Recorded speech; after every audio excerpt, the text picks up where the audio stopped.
3.2 linear functions. So first of all, we're going to take a look at a linear function, and we're going to look at a linear function in two variables. So what we mean by that is y equals mx plus b.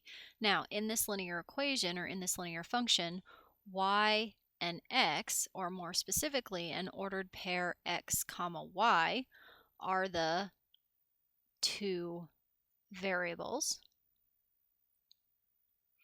And then m and b are constants, meaning numbers.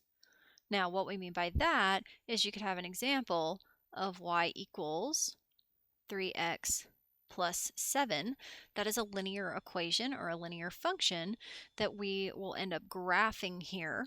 And the reason we know it's a linear function is because it has a constant rate of change. And when something has a constant rate of change, it makes a line.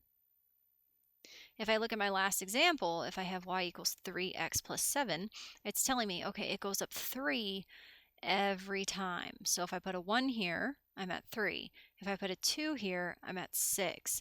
If I put a 3 here, I'm at 9. So it goes up by 3, up by 3, up by 3. So it has a constant rate of change, which is going to make a line if we look at that graphically. Now, one thing to be specific about is it's not a vertical line. If we think back to our last chapter, a vertical line would look like this. Now, if we're looking at a function pairs each input value with exactly one output value. This would not pass a vertical line test because it is in fact a vertical line. So in order to be a linear function, it has to be a straight line, but not a vertical one. Can it be a horizontal one? Yes, that's okay. Vertical? No, that's not okay. Now, a non-linear function does not have a constant rate of change.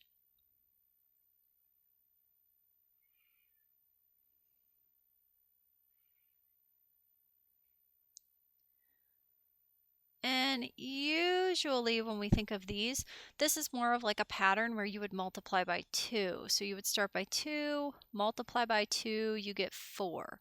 Multiply by 2, you get 8. Multiply by 2, you get 16, etc. So this goes up by 2, but this goes up by 4, and then this goes up by 8.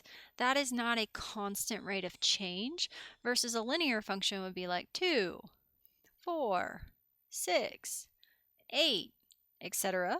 Because each time you increase by 2, you increase by 2, you increase by 2. Number 1, tell whether each graph or table represents a linear or a non-linear function.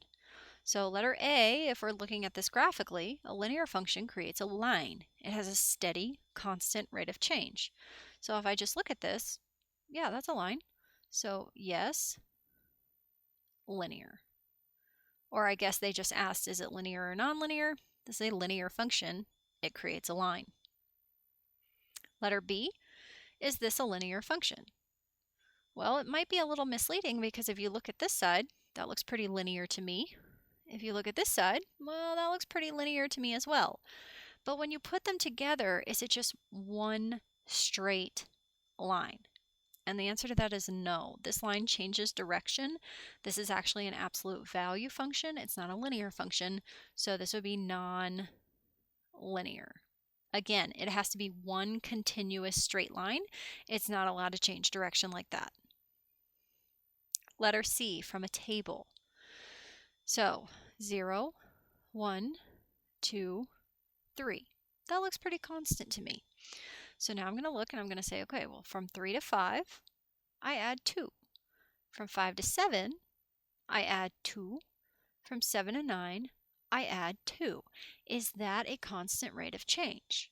Yeah, it's up by 2, up by 2. So this is linear.